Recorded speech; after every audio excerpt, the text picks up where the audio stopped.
Hey friends, it's Jen Bengal here from Out of This World Literacy. As a literacy collaborative coordinator, I get asked all the time, what's the best schedule for reading workshop and writing workshop in language? This is a great question. And of course, it depends on your school, your schedule, your daily routine, how much time you actually have to teach. Now, I just want to let you know in the product or in the description here, I have all of these pages for you for free. You can download and use them as a scheduling guide for you. But I wanted to go over my suggestions for what to do if you have a 30-minute, a 45-minute, or a 60-minute reading block. And I'm also going to go over the writing block for you. Ideally, you would want to have 60 minutes every day for your reading block and 60 minutes every day for your writing block. I know that that is ideally, and that does not always happen for us teachers. So, to start, let me just show you what a 60-minute block would look like for Reader's Workshop. And again, this is a guide, it's not the only thing you can do, it's what I would recommend. I would start out with a book talk, so introducing the students to a new book and then placing that book in the classroom library somewhere visible for them to check out if they were interested in it. That's a quick little thing. You could have a student do that as well from a book they just finished. And then I would go right into their reading workshop mini lesson, which is only going to be about 10 to 15 minutes. I would have my anchor chart prepped ahead of time with a first few examples ready. Any mentor text that I was going to be using during that time, I would have prepared and have everything ready to go. Everyone has their reader's notebooks, they're gathered together, we are set and ready to go. During the next step in the workshop is the independent time. That's when students will be working on that skill with books that they've chosen to read independently, while you are either doing a strategy group, a small group guided reading, maybe you're conferencing, or you're doing some other type of monitoring of some center work as well. So in an hour block, you have 35 to 40 minutes during this time, and you'll want to build their reading stamina at the start of the year for that time, but it's a great amount of time to meet with at least one group, maybe conference with a few others, check in on a literature circle that's going on, meet with another group as well, maybe do some interventions or some assessing. You get a lot of time here to be flexible with what your students' needs are. At the end of the workshop, you'll all come back together to share your learning together. Maybe the students responded to their reading the last 5 minutes in written form, and they'll share that with their partners at a turn and talk.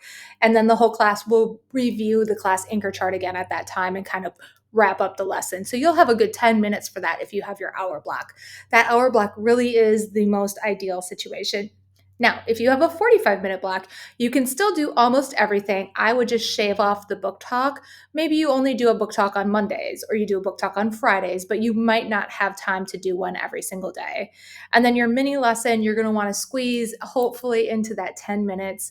Don't make them extended too long. You want to keep it really focused. And I'll do another video on how to keep your mini lesson mini, because sometimes as teachers, we get ideas and we kind of go off on a tangent, or we'll follow kids and we end up 20 minutes into the mini lesson and we have no time for independent time. So I'll talk about how to keep your mini lesson mini in another video. I have some great tips for that. Then in your small group independent time, you'll have still about a half hour. If you can keep your mini lesson mini, you'll still have about a half hour for that independent time. You can meet a few groups quickly. You can whirl around to do some conferences and whatever else your students need from you during that time. And then you'll have about 5 minutes for the share. So maybe a quick turn and talk, give the students 1 to 2 minutes to share with a partner. That way everyone has a chance to share. And then you can listen in and call on a few kids to share with the whole class, and your 45 minutes is up.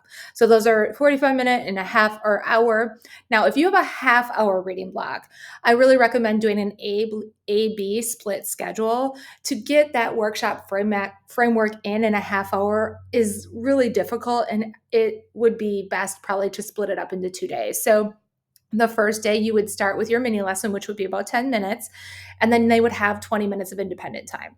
So that's a half hour. So 10-minute mini lesson, 20 minutes of independence. They're practicing the skill. You're popping in, making sure everyone is on track doing what they need to do, and they're reading books at their, ability and interest as they're practicing that skill. So you get the whole group maybe reading comprehension skills, say summarizing, and then they're practicing that skill within their abilities independently.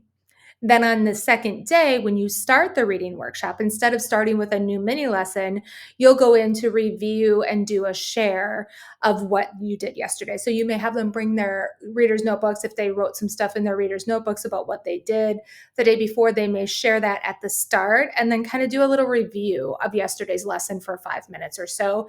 And then they'll still have 15 minutes to work and read independently during that time as well. So you would get one lesson kind of every 2 days if you had a half hour format. And again, this is a guide, it's not set in stone. So if this is something that you think, oh, that sparks another idea that you have and you want to try, definitely do that. I know when I'm in the classroom, I will start a schedule, I'll do it for 3 weeks. And if it doesn't work for me or my students, I have no problem abandoning it and trying something new. So I hope this sparks something for you. In writing workshop, if you have a full hour, it's ideal. So, what I would do is start with an author's talk. That's where you're kind of helping your students understand a new skill as a writer from an author. And then go into your mini lesson, which will be about 10 to 12 minutes. After your mini lesson, take a status of the class, which is super, super, super important. Before you release those young writers to their desks to write independently, you want to find out what they're thinking in their minds because you don't want to set them up for failure. So after the mini lesson, just ask, Sarah, what are you planning on doing next? Ben, what are you going to do? Jeremy, what are you going to do? And just kind of ask as they go back to their desk, write down on a piece of paper what they're talking about. And then you can kind of target which kids are going to need you for a conference during independent time right away because they don't seem to understand the task at hand. So take that status of the class. It really only takes a couple minutes. And then go into your independent writing again, where you may be conferencing. You're going to target those kids who kind of struggled with their status update with you. You're going to go to them first, maybe before you start a guided writing group. And then you might call some kids over to work on their writing together. Maybe they're writing about the same topic, or if they're doing a personal narrative and they all broke their arm, they might write about that together as well. So you can call them over to talk about their work together and do some writing conferencing during that time. And then you'll have 10 minutes for a whole group share at the end. Ideal writing workshop, perfect world lesson. If you have 45 minutes, again, shave off that author's talk like you would shave off the book talk in the reading workshop. Maybe do an author's talk once a week. Do your mini lesson for 10 minutes. Take that super important status of the class, which only is a few minutes long, and then they'll have 25 minutes for independent writing and about 5 minutes for a share at the end. If you only have a half hour for writing workshop, again, I recommend an A-B schedule. This one, you would start with your mini lesson on day A, then take your status of a class, and they would have about 15 minutes to practice writing. And then your lesson is over. Your workshop is over. And then on the second day, they would come back and do a share of what they wrote the day before and do a little recap of what they learned as writers in the lesson the day before, and then continue their writing independently. So you're getting in a new mini lesson every 2 days versus every one day with the 30-minute A-B kind of format. This is what my typical day would look like. I get a lot of people who ask, what does your literacy block look like? What do you do? This is how I would lay out my literacy block and some of the resources and tools that I would use in each workshop. I just have this included in the free download for you. You can take a look at that as well. In the 90-minute literacy block, if your entire literacy block, you have to teach reading, writing, spelling, vocabulary, everything in 90 minutes a day. This is what I might recommend. Again, this is just something to give you a starting point if you are looking to get creative. An A-B schedule as well. So on A, you would do reader's workshop for 45 minutes and just follow that 45-minute schedule. And then you would do writer's workshop for 15 minutes where you do either an interactive edit or you do some independent writing during that 15 minutes. And then you have a half hour for your language, which is spelling and an independent read aloud as well. On the B day, then you would still have your reading workshop for 45 minutes because we really need that foundational reading stuff. Then you would do a half hour for writing workshop where you would actually get to do a writing lesson and have some independent writing time and a share. And then the language, maybe you just hit vocabulary or you just hit spelling or you just do a read aloud during your language block. If you have 2 hours, you can do 45-minute reading workshop and you can do a 45-minute writing workshop. And then you can do a half hour language block, which is a great option as well. Option 2 is you could do a 45-minute reading workshop, a 45-minute writing, a language block where you mix things up instead of an IRA, you do spelling, vocabulary. So I have all these in the download for you.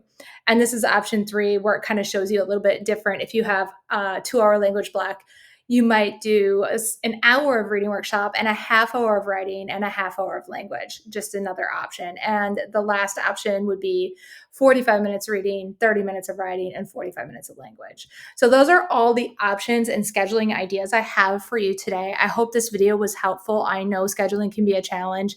Don't feel like you have to buy the whole house and sell and stay forever when you decide what you're going to do at the start of the year. Feel free to be flexible and see what your students' needs are and work with them and be fluid with them. So grab these in the description so that you can make your own schedule guide, maybe based off of them, or try following them as I have.